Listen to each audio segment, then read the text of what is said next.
무릇 율법 없이 범죄한 자는 또한 율법 없이 망하고 무릇 율법이 있고 범죄한 자는 율법으로 말미암아 심판을 받으리라.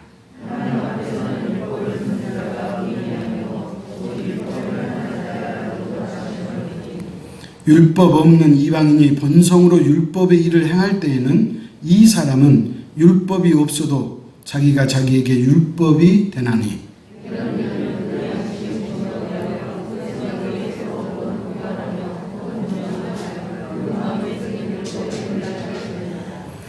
곧 나의 복음에 이른 바와 같이 하나님이 예수 그리스도로 말미암아 사람들의 은밀한 것을 심판하시는 그날이라. 아멘. 오늘 말씀은 상당히 어려웠더라고요. 어렵기 때문에 또 저는 여러분들한테 쉽게 설명할 의무가 주어져 있고요. 그럼에도 불구하고 오늘 이 말씀이 여러분에게 은혜가 되고 또 예수 그리스도를 만나고 발견할 수 있기를 축복합니다. 하나님에게는 속성이 두 가지가 있다고 했어요. 하나는 사랑이고 하나는 공의예요. 하나님은 사랑이시기 때문에 우리에게 사랑만 주시잖아요. 하나님은 반드시 공의가 만족해야지 하나님은 그 일을, 그 사역을 하시는 거예요. 그래서 우리가 하나님을 생각할 때마다 하나님에게는 두 가지 속성이 있다는 것을 염두하고 있는 게 좋아요. 하나는 뭐다? 사랑이고 하나는 공의라는 거예요. 하나님의 공의가 없으면 심판이 있을 이유가 없어요. 왜 심판이 있느냐? 하나님이 공의롭기 때문에 심판이 있는 거예요. 만약에 하나님의 심판이 없다면 지금도 세상은 엉망진창인데 세상 끝날에는 더 엉망진창이에요. 오늘 말씀의 제목이 뭐죠? 하나님의 심판이에요. 제가 오늘 새벽 기도를 이사야 62장을 가지고 드렸는데 그냥 하나님이 얼마나 우리를 사랑하시는지 하나님의 애정 표현이 그 속에 담겨져 있어요. 여러분도 애정 표현 아시죠? 우리 어렸을 때 친구들끼리, 뭐 어릴 때 아니죠. 다 뭐 큰 성년 때도 마찬가지인데, 친구들끼리 이렇게 만나잖아요. 그래서 옛날보다 좀 만나는 게 뜸하죠. 그러면 흔히 하는 말이 있어요. 뭐요? 애정이 식었구만. 그런 거예요. 여러분 애정 표현하고 사시죠? 근데 이사야 62장에 하나님이 우리를 얼마나 사랑하는지 애정 표현을 했어요. 어떻게 했느냐? 너희는 나의 면류관이다. 여러분 면류관은 뭐냐면 가장 영광스러운 모습을 면류관이라고 그래요. 우리가 이 다음에 천국 가면 하나님께서 우리에게 생명의 면류관을 주실 줄 믿으시기 바랍니다. 그런데 하나님께서 우리를 얼마나 사랑하셨으면 너희는 나의 면류관이다 그렇게 말하는 거예요. 여러분 TV에서 보면 1등 먹은 사람들이 왕관 쓰잖아요. 그죠? 1등만 왕관 쓰는 거예요. 하나님께서 저와 여러분을 면류관으로 생각하는 것은 저와 여러분을 1등으로 생각한다는 거예요. 아멘? 그래서 하나님은 우리를 어떻게 사랑하느냐? 마치 이 세상에 나 혼자밖에 없는 것처럼 하나님은 저와 여러분을 사랑하신다고 그렇게 말씀하는 거예요. 그 다음에 두 번째로 하나님은 어떻게 애정 표현하시느냐? 너는 나의 헵시바라 그래. 헵시바. 헵시바는 뭐냐면 나의 기쁨이라는 거예요. 하나님인 내가 기쁠 이유가 있는데 그 기쁠 이유는 뭐냐? 바로 너다는 거예요. 여러분이라는 거예요. 우리 하나님은 저와 여러분 그 존재 자체를 기쁘게 여기시는 줄 믿으시기 바랍니다. 여러분 그래서 너는 나의 기쁨이라 그래서 헵시바라 그러는 거예요. 또 하나님은 뭐라고 표현했냐면 뷰울라라고 해서 뷰울라가 뭐냐? 사랑이라는 거예요. 너는 나의 사랑이야. 너는 나의 사랑이야. 너 없이는 나는 결코 살아갈 수가 없어. 그렇게 표현하는 거예요. 그게 하나님의 저와 여러분 주시는 애정 표현이에요. 그러면서 마지막 네 번째는 뭐라고 표현했냐면 너는 나의 신부야. 신부. 하나님께서 저와 여러분에게 너는 나의 신부야. 신부. 신부는 어떤 존재예요? 신랑과 함께 사는 삶이 신랑과 신부잖아요. 어떤 모습 앞에서도 서로 부끄러워하지 않을 수 있는 그런 관계. 너는 나의 신부야. 세상에 여러분 누가 이런 표현을 우리에게 하겠어요? 하나님이 우리를 그렇게 사랑하세요. 그런데 이 사랑의 하나님이 또 어떤 하나님이냐? 심판의 하나님이라고 성경은 말하고 있어요. 하나님은 우리를 심판하신다는 거예요. 우리가 그냥 심판 그러니까 겁난다. 꼭 하나님은 굳이 심판하실 이유가 있어? 그냥 우리를 그냥 사랑만 해주시지 뭐 하려고 심판하시는데 그렇게 우리가 의문을 갖고 질문할 수 있지만 여러분 그렇지 않아요. 하나님은 공의로운 분이기 때문에 그 공의가 만족이 되려면 심판을 해야 돼요. 그래서 심판이 있는 거예요. 히브리서 5장 27절 말씀하시죠. 사람이 한 번 죽는 것을 정한 이치요 그 후에는 심판이 있으리니. 여러분 우리는 언제나 하나님 앞에 심판이 있음을 염두하고 살아야 돼요.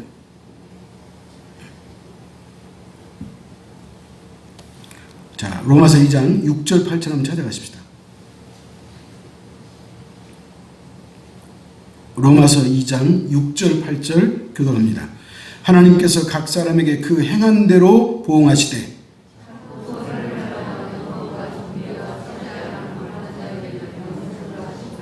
오직 당을 지어 진리를 따르지 아니하고 불의를 따르는 자에게는 진노와 분노로 하시리라 그랬어요.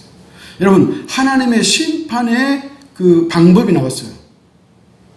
하나님은 우리를 어떻게 심판하느냐? 우리가 이 땅에서 행한 그대로 보응하신다는 거예요. 여러분이 이 땅에 살면서 누가 보든 보이든 보지 않든 간에 여러분이 선한 일을 하면 그것은 하나님 앞에 거룩함으로 기록된다는 거예요. 우리는 사람이기 때문에 우리가 옆에 사람 눈치도 보게 되고요.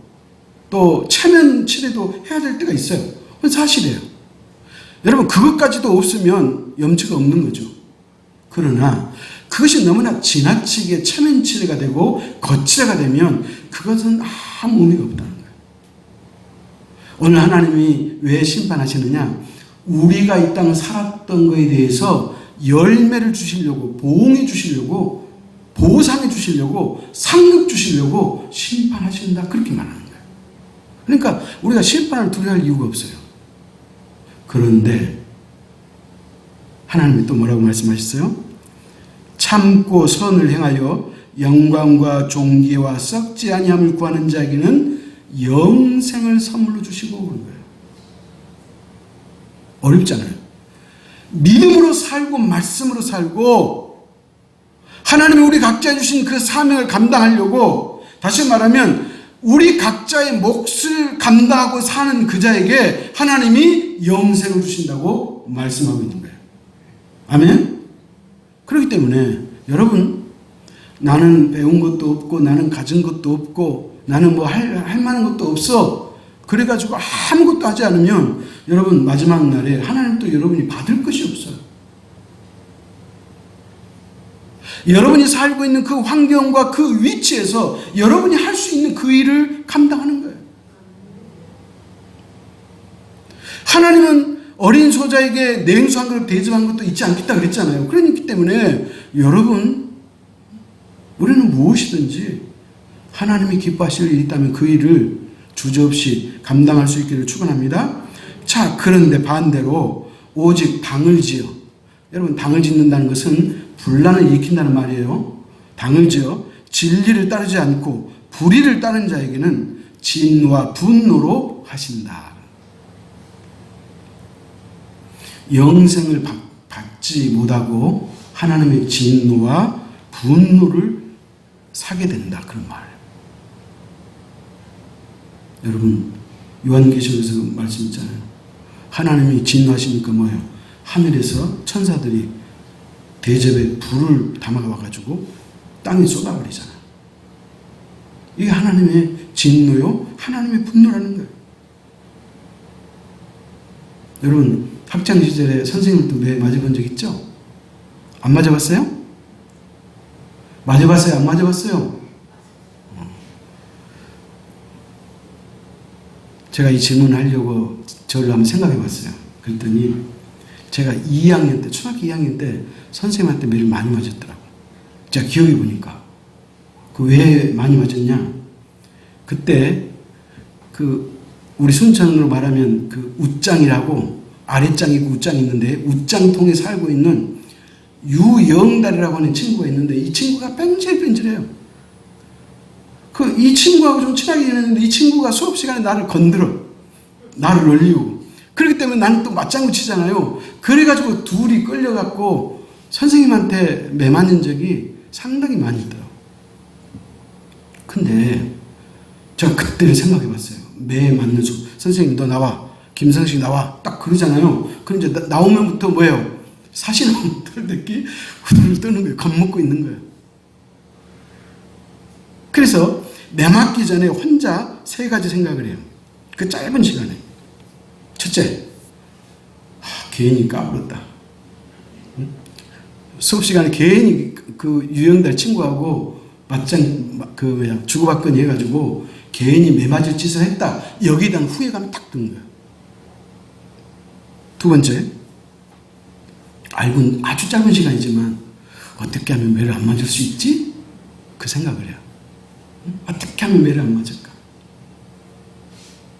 세 번째, 할 수 없이 매 맞아요. 그러면 어떻게 해요?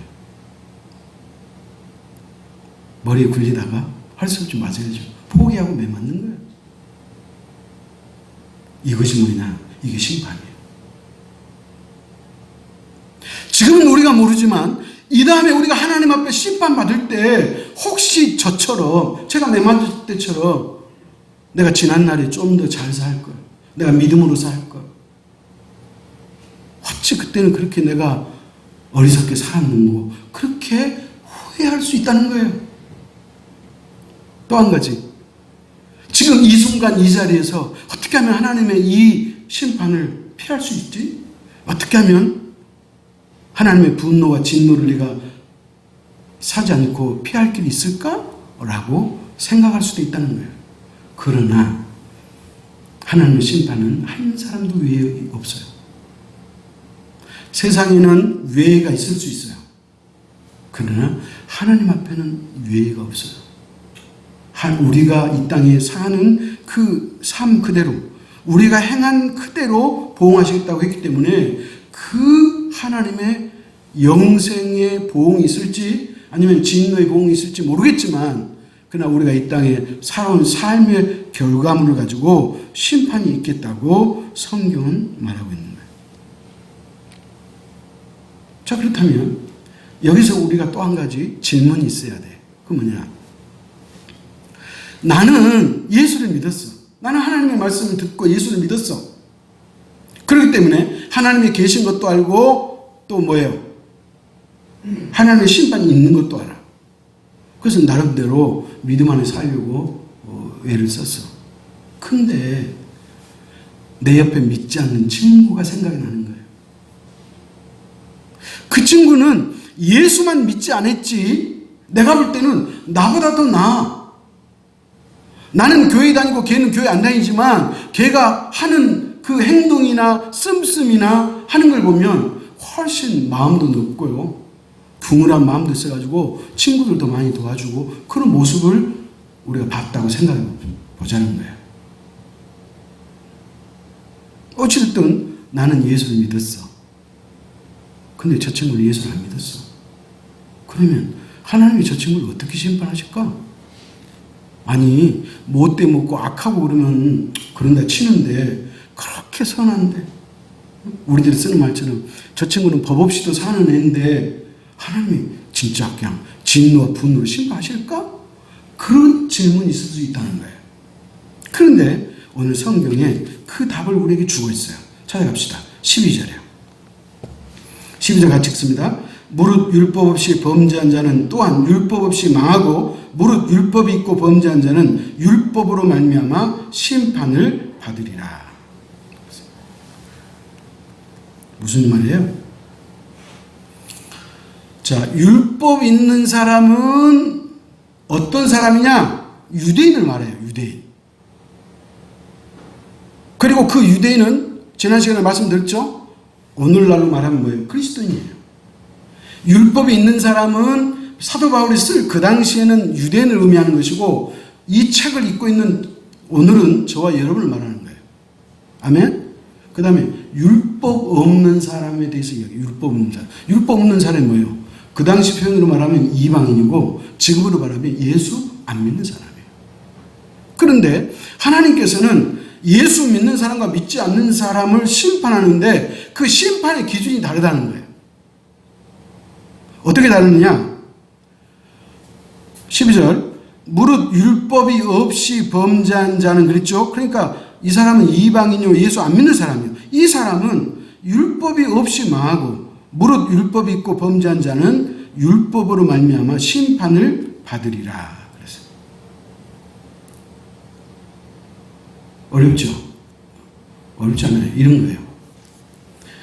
율법을 갖고 있었던 사람은 율법이 기준이 돼서 심판을 받을 것이고 율법이 없는 사람은 그 율법은 없지만 그 사람에게 주는 하나님이 그 사람을 만들 때 주셨던 그 본성에 의해서 심판을 받는다. 그렇게 말하는 거예요. 이따가 우리가 보면 나오는데 14절 찾아갈까요? 먼저 14절만 먼저 보십시다. 시작. 율법 없는 이방인이 본성으로 율법의 일을 행할 때에는 이 사람은 율법이 없어도 자기가 자기에게 율법이 되나니 그런 거예요. 그러니까 예수 믿는 사람은 율법이라고 하는 하나님의 말씀이 기준이 돼가지고 그것이 우리의 심판의 기준이 될 수 있는데 예수 안 믿는 사람은 뭐가 기준이 있느냐? 그 사람의 본성을 통해서 심판을 받는다는 거예요. 그 사람의 본성. 하나님이 우리에게 처음 부어주신 그 본성 있잖아요. 여러분 이 본성 그러니까 좀 어려운데 이걸 다른 말로 말하면 양심이에요. 양심. 자, 예수 믿는 사람이 뭔가를 꾸몄어. 근데 신앙적이지 않아. 근데 어쩌고요? 소원 안 보려고 그 일을 감행했어. 그러면 이제 찔림이 와요, 안 와요? 와, 예수님이 성경에 말씀했는데 그냥 막 성경 말씀이 생각 나오는 거예요. 주님께서 하지 말라 그랬는데 내가 했구나. 그런 찔림이 있는 거예요. 이게 율법 있는 사람이 찔림이에요. 근데 율법이 없는 사람은 뭐가 있다고 그랬어요? 본성이 있다고 그랬죠? 그게 양심이라고 했잖아요? 양심은 뭐냐? 하나님께서 우리에게 마음에 주시는 하나님의 소리예요. 양심은 뭐다? 하나님께서 우리의 마음 속에 주신 하나님의 소리라는 거예요.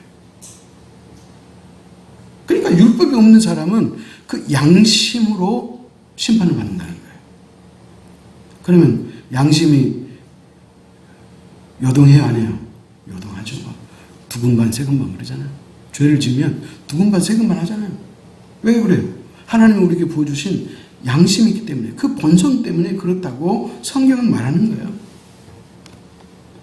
그러니까 율법이 있는 사람은 율법으로 심판을 받고 율법이 없는 자는 본성으로 심판을 받는다. 그렇게 말하고 있어요.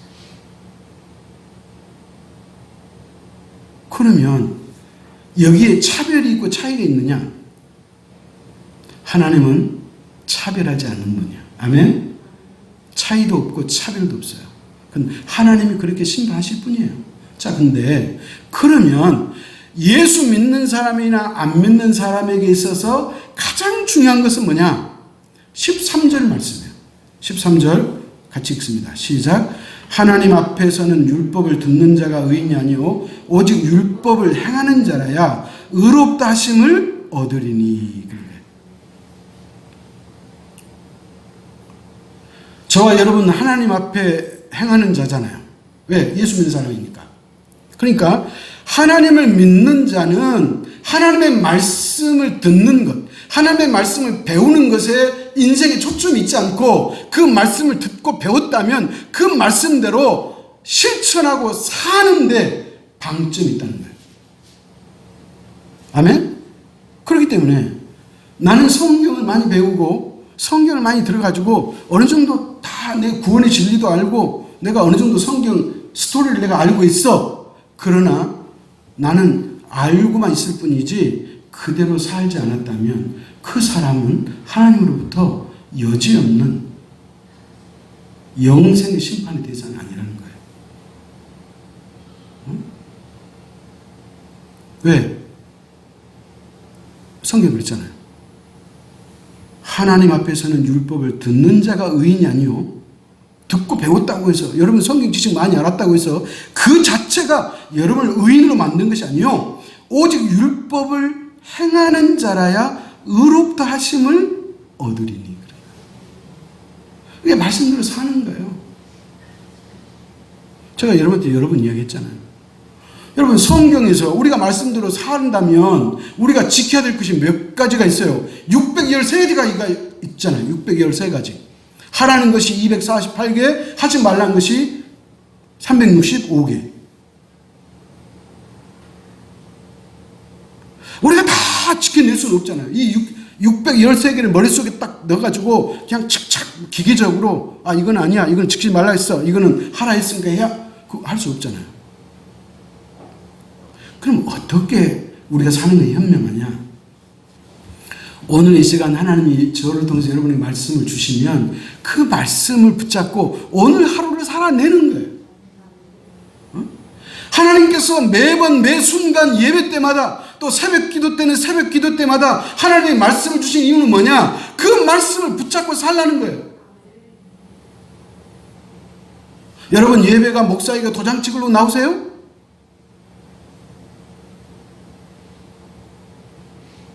예배를 통해서 하나님의 영광 받으셔야 돼요.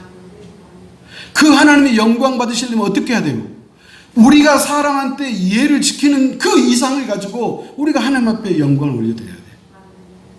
하나님의 눈이 안 보이니까 사람 앞에서 하는 그 예보다 훨씬 질이 떨어지는 그런 자세와 태도를 가지고 우리가 하나님을 예배한다면 그 예배는 바른 예배가 될 수가 없다는 거예요. 하나님은 영이시지만 그래서 우리가 손으로 만질 수 없고 눈으로 보이지 않지만 그분은 살아계심을 믿으시기 바랍니다. 그렇기 때문에 여러분 호람대오란 말이 왜 있어요? 하나님 앞에서, 하나님 앞에서. 여러분이 기도할 때도 여러분 앞에 하나님이 계신 것을 묵상하고 그렇게 기도하는 거예요. 여러분 성경 읽으면 하나님의 말씀이 막 툭 튀어나오잖아요. 그래서 하나님이 그렇게 심판을 하신다고 말씀하고 있는 거예요. 자, 그런데 오늘 사도 바울이 로마인 교회 성도들에게 이렇게 말한 이유가 있어요. 자, 우리가 처음으로 돌아가서 로마 교회 안에는 누가 있다 그랬죠? 유대인들이 있었어요. 디아스포라 유대인들이 있었어요. 흩어져 사는 유대인들이 있어요. 요즘으로 말하면 1인간 유대인들이 있었어요. 그 다음에 뭐예요? 그 유대인들을 통해서 처음에 복음을 전한 사람을 통해서 예수 믿은 그 이방인, 그 로마인들, 그들이 로마 교회 안에 있었다는 거예요. 그러니까 두 부류가 있는 거예요. 로마인도 있고 유대인도 있고. 숫자는 누가 더 많았다? 로마인이 더 훨씬 많았다. 그렇기 때문에 사도 바울이 그 로마 교회 성도들에게 이 편지를 쓰면서 이 두 부류를 항상 염두하고 쓸 수밖에 없잖아요. 그래서 이렇게 표현하는 거예요. 자, 그런데 유대인들은요, 우리가 아는 것처럼 그들에게 그 좋은 의식이면서도 아주 그 잘못된 의식이 하나 있어요. 무슨 의식? 선민의식이 있는 거예요. 여러분 선민의식은 있어야 돼. 하나님이 나를 당신의 백성을 삼았다는 건 있어야 돼. 근데 이것이 너무 지나쳐가지고 나만 구원받고 다른 사람은 다 지옥 갈 거야, 이렇게 생각하는 것이 그게 위험하고 그게 무모하고 어리석고 잘못됐다는 거예요. 근데 그 당시에 유대인들에게 그 사상이 그대로 있는 거예요. 그래서 그들은 어떻게 말하느냐? 우리 유대민족은, 우리 이스라엘 사람들은 하나님으로부터 율법을, 우리의 조상 모세로부터 율법을 받았기 때문에 우리는 율법을 받은 특별한 민족이야. 그래서 우리는 이 율법을 어린 시절부터 배웠기 때문에 우리는 의로워. 우리는 의롭기 때문에 우리는 당연히 구원받고 천국 갈 수 있어. 이렇게 마치 천국을 받아놓은 밥상처럼 생각하고 있는 사람들이 유대인들이었다는 거예요. 그렇기 때문에 여러분 교회 안에서 이렇게 목에 힘을 주고 나는 구원받았어 하고 뒷짐지고 그렇게 있으면 여러분 다른 로마인들이 보기에 좋겠어요, 안 좋겠어요? 여러분 뻔하잖아요. 그래서 교회 안에 분란이 있고 싸움이 있는 이유가 바로 그런 것 때문에 그런 거예요. 자, 그런데 그래서 사도 바울은 이 잘못된 생각을 갖고 있는 이 유대인들에게 그 생각을 교정해가지고 율법의 의로 너희가 구원받는 게 아니고 예수 그리스도의 복음으로 너희가 구원받는다. 이것을 말해주려고 그렇게 말하는 거예요. 자기들은 율법의 의로 구원받는다고 생각했으니까. 사랑하는 성도 여러분, 우리가 하나님 말씀을 듣고 배우는 것은 하나님 말씀에 순종하기 위함인 것을 믿으시기 바랍니다. 그 다음에 이방인이에요. 이방인들은 자기 안에 하나님이 주신 소리가 있다고 그랬죠. 하나님의 소리. 그게 뭐예요? 양심. 그 양심이라고 있는데 이 양심은 죄가 우리 속에 들어옴으로 말미암아 그 양심이 왜곡이 되고 무뎌져 버렸어요. 소위 말하면 오염돼 버렸어. 이게 오염됐다는 말은 뭐냐? 민감성이 떨어지는 거예요. 제가 언젠가도 말했지만 제가 서울서 그 미싱사 일할 때 이렇게 졸다가 미싱바늘이 이제 꼽혔어요. 미싱사들이 졸다가 손이 박은 적이 많이 있어요. 그러면 이제 이 안 빠져. 그래서 이제 이 나사를 풀어가지고 바늘을 빼요. 그러면 이제 대롱대롱 바늘이 요 속에 들어있잖아요. 그럼 이제 벤치로 잡아 빼는 거예요. 그러면 이제 이게 덫이 나고, 이 막 애리고, 손톱이 빠지고 그래요. 근데 이런 일이 많으니까 이 사람들이 어떻게 치료하는지를 알아. 자기들이. 어떻게 치료하느냐. 그래가지고 이제 이게 곪고 부으면 이제 고름이 생기잖아요. 그죠? 그러면 이 송곳이나 칼을 갖고 와가지고 이걸 터쳐요. 고름을 쫙 빼고 나서 마이신 있죠? 마이신. 그 마이신을 먹지 않고 그 마이신 그 캡슐을 딱 열어가지고 그 가루를 요 소금에다 집어넣어요. 그러면요, 하루면 꼬들꼬들하게 나와버려요. 그 이제 나왔어요. 그럼 어떻게 하냐면, 이제 이게 껍질이 이렇게 딱 떠 있을 거 아니에요. 응? 상당한 면적의 껍질이 이제 속살은 나왔고, 그 고름을 품었던 껍질이기 때문에 풍선처럼 부풀어 있는 거 있잖아요. 그것을 깨끗하게 가위로 도려내요. 그러면 이제 뭐예요? 속살만 있어요. 근데 이 속살은 아무도 될 수가 없어요. 왜? 너무나 민감하니까. 여러분, 민감하다는 말이 그 말이에요.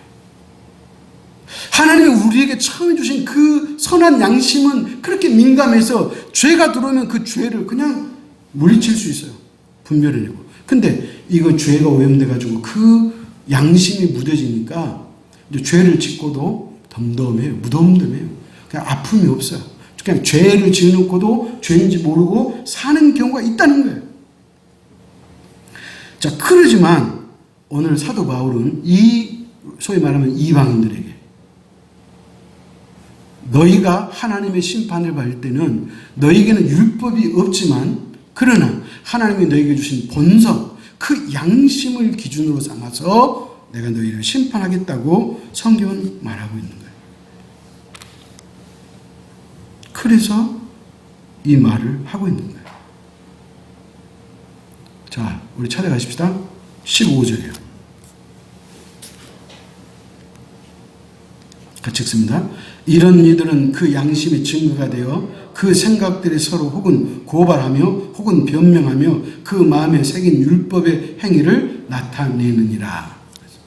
자, 이 말은 뭐냐? 이런 거예요. 자, 율법을 받은 사람들은 율법을 가지고 심판의 기준을 삼는다 그랬죠? 그러면 율법을 받지 않는 사람은 양심의 기준을 가지고 심판을 받는다 그랬잖아요. 자, 그런데 분명히 심판의 기준이 다르기는 해. 그러나 성경은 뭐라고 말하냐면 두 가지 기능이 똑같다고 이야기하는 거예요. 율법을 받은 사람이 하나님 앞에 심판을 받는 것이나 본성을 통해서 심판을 받는 사람이나 그 기능은 양심이라고 하는 그것도 율법의 기능하고 똑같은 기능을 한다. 그런 말이에요. 오늘 우리가 읽은 이 15절 말씀이. 그러니까 하나님은요, 우리를 심판하실 때 그때그때 하나님의 방법대로 그 방법이 있고 하나님의 어떤 원칙이 있고 그래서 그 원칙에 의해서 심판을 하신다는 거예요. 자, 그렇다면 여기서 이제 한 가지 우리가 기억해야 될 말씀이 있어요. 그 뭐냐? 아까 로마서 2장 13절에 그랬죠? 우리가 하나님 말씀을 아는데 목적이 있는 것이 아니고 하나님이 우리에게 주신 그 말씀을 순종하는 데 목적이 있다 그랬잖아요. 그러니까 말씀대로 사는 거예요. 그래서 오늘 성경은 우리에게 뭐라고 말씀하느냐? 우리가 말씀대로 살지 아니하면 그 모든 것이 무의미해진다는 거예요. 소용없다는 거예요. 쓸데없다는 거예요. 말씀대로 살아야 한다는 거예요. 그럼 여기서 또 한 가지 고민이 있어요. 목사님, 우리가 어떻게 내가 말씀대로 살려고 그렇게 애를 쓰고 그런데 또 지나놓고 보면 또 넘어질 때가 있고 그것은요, 하나님께서도 인정해요. 여러분 이걸 뭐라 그래요? 감안한다 그러죠? 여러분 재판관이 판사가 재판할 때도 그 사람이 살해 의도를 갖고 있었느냐 아니면 그냥 그때 그 순간 화를 못 참아가지고 어찌 하다 보니까 사람이 죽었느냐 거기 따라서 감형이 되잖아요. 여러분 재판은 그런 거예요. 하나님도 그것을 다 염두하시겠다는 거예요. 하나님은 우리의 외경을 보는 게 아니고 우리의 외형을 보는 것이 아니고 우리의 중심 보신다 그랬잖아요. 그러니까 우리의 중심이 어떤 게 있느냐가 중요하다는 거예요. 여러분 목사도 마찬가지예요. 목사도 실패해요. 목사도 죄 짓고 넘어질 때가 있어요. 그래서 사도 바울이 그러잖아요. 오라 나는 공부한 자로다. 누가 나를 이 사망의 늪에서 건져내랴. 그러잖아요. 우리가 하나님 말씀을 다 지킬 수는 없지만 그러나 그렇다고 해서 그러면 팔짱 끼고 포기한다? 그게 아니고 그래도 그 안에서 지키려고 애를 쓰는 그 모습을 하나님이 귀히 여기시는 줄 믿으시기 바랍니다. 자, 빌립보서 2장 12절 찾아가겠습니다.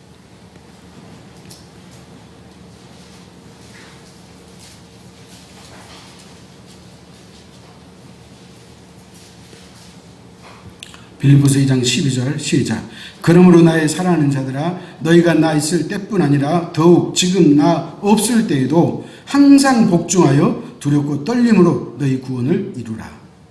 뭐라 그래요? 항상 복종하는 거예요. 여러분 100% 복종할 수는 없지만 그러나 어떤 말씀이든지 우리가 하나님 앞에 토달지 않고 순종할 수 있기를 축복합니다. 지난번에 포도골 그 장로님을 통해서 배운 거예요. 목사님, 나는요, 어떤 하나님의 말씀 앞에서도 저는 토달지 않습니다. 여러분, 얼마나 귀한 말씀이에요. 우리가 하나님의 말씀을 다 지킬 수는 없어요. 그러나, 언제나 두렵고 떨림으로 하나님이 우리에게 말씀 주시면 토달지 말고 순종하기를 축원합니다. 하나님이 그것을 어여삐 여기신다는 거예요. 그것을 보신다는 거예요. 야고보서 2장 17절 제가 읽습니다. 이와 같이 행함이 없는 믿음은 그 자체가 죽은 것이라. 말씀을 우리가 배우고도 그 말씀대로 우리가 살지 않으면 그것을 어떻게 믿음이라고 말할 수 있느냐? 그런 말이에요. 그렇기 때문에 여러분 믿음 따로 행동 따로가 믿음이 아니고요. 믿음은 뭐냐? 동전의 양면성이에요. 여러분 우리가 동전에 보면 한쪽에 백자가 써 있고 한쪽에 이순신 있잖아요. 한쪽은 믿음이고 한쪽은 행함이라는 거예요. 이것을 어떻게 우리가 따로 뗄 수가 있겠어요? 믿는 사람은 자연히 행동하는 거예요. 순종하는 거예요. 순종하는 사람은 자동으로 믿는 거예요. 근데 하나님의 말씀을 알고도 순종하지 않으면 이것은 믿음이라고 말할 수 없다고 오늘 성경이 말하고 있는 거예요. 여러분 오늘 본문 14절 15절 다시 한번 읽겠습니다. 14절 15절 율법 없는 이방인이 본성으로 율법의 일을 행할 때는 이 사람은 율법이 없어도 자기가 자기에게 율법이 되나니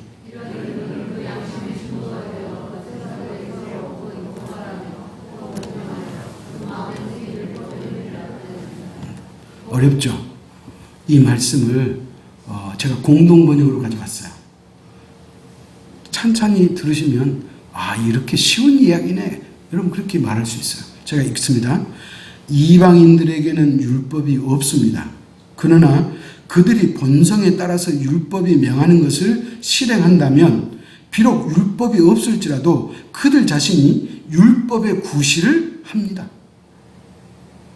그러니까 이방인은 하나님 말씀을 몰랐어도 자기 그 양심의 소리를 듣고 그 양심 소리대로 지켜 살면 그 자체가 율법을 지키는 것과 같다고 말이에요. 하나님이. 아멘? 자, 그러면서 그들의 마음속에는 율법이 새겨져 있고 그것이 작용하고 있다는 것을 알 수 있습니다. 여러분, 하나님이 우리를 심판하실 때 이런 모든 것들을 감안하고 심판하신다. 그런 말이에요. 자, 그러나 여기서 한 가지 분명한 것이 있어요. 그 뭐냐?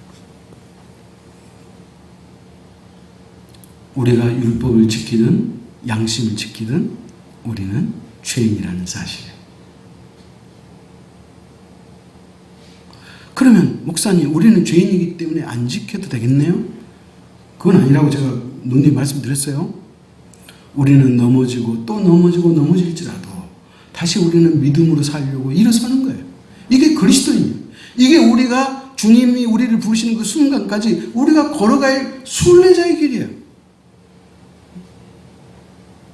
여러분, 나는 이제 죄를 지었으니까 나는 이제 구원받기는 틀렸네. 그리고 포기한다면 그 사람은 아주 100% 자동 지옥 가는 거예요. 그래도 염치 없어도 천부의 의지 없어서 주님 앞에 옵니다. 그렇게 생각하고 또 주님 앞에 나오면 여러분을 주님은 사랑하기 때문에 너는 나의 면류관이고 헵십하고 삐울라고 나의 신부라고 말한 그 하나님이 어찌 우리를 용서해 주지 않겠냐는 거예요.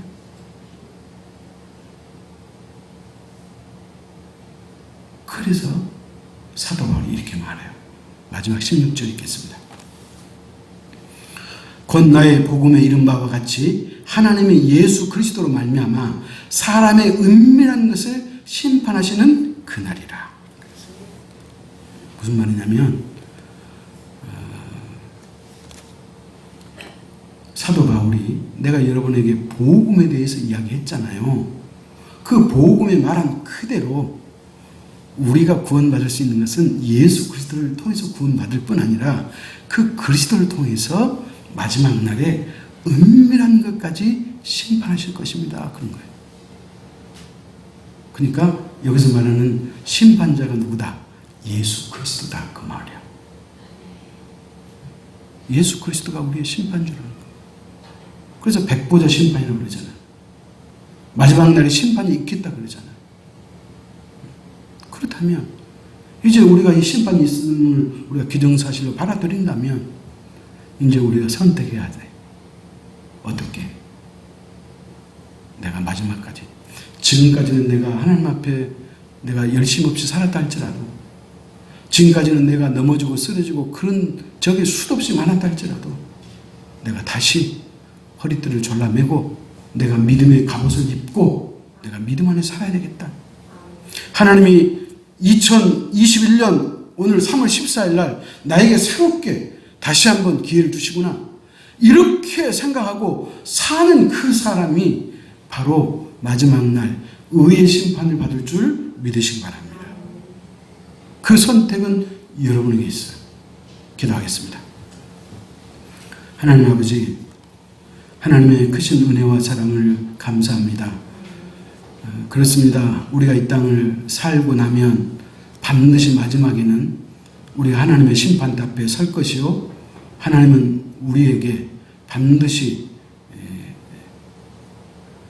판시하실 것을 우리가 기억합니다. 아버지 하나님, 우리가 율법대로 살고 선한 양심대로 살았다 할지라도 우리는 죄의 본성이 있기에 100% 그렇게 살 수 없는 죄인인 것은 우리가 확실합니다.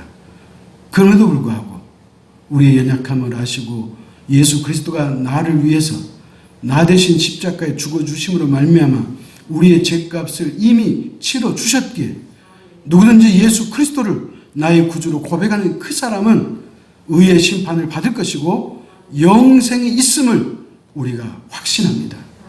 아버지 하나님, 이 하나님의 복음을 우리가 깨달았사오니 이 진리대로 살게 하시고 또한 이 진리를 다른 사람에게 전할 수 있는 우리 모두가 되도록 인도하여 주옵소서.